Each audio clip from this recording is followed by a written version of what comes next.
కాపరులను అనండి అన్నమాట. దేవుడు నాయకులుగా ఏర్పాటు చేశాడు. ఇది కూడా సొంతంగా ఉద్రేకంలో పుట్టుకొచ్చింది కాదు.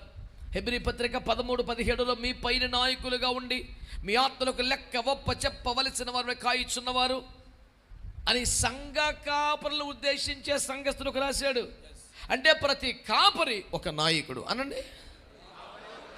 మనం ఫీల్ అయిపోవటం కాదు, ప్రభు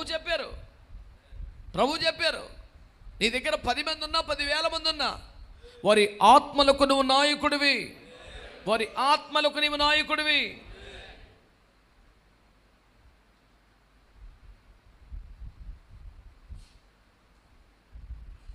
వారి శారీరక విషయాలు, వారి ఆర్థిక విషయాలు, వారి కుటుంబ విషయాలు మనకు బొత్తిగా సంబంధం లేని వ్యవహారములు. అయితే వారి ఆర్థిక, శారీరక, కుటుంబ, జీవనోపాధి వ్యవహారములలో ఆత్మ సంబంధులుగా బ్రతుకున్నట్లు వారికి దిశానిర్దేశము చేయవలసిన నాయకత్వములో కాపరులు ఉన్నారు.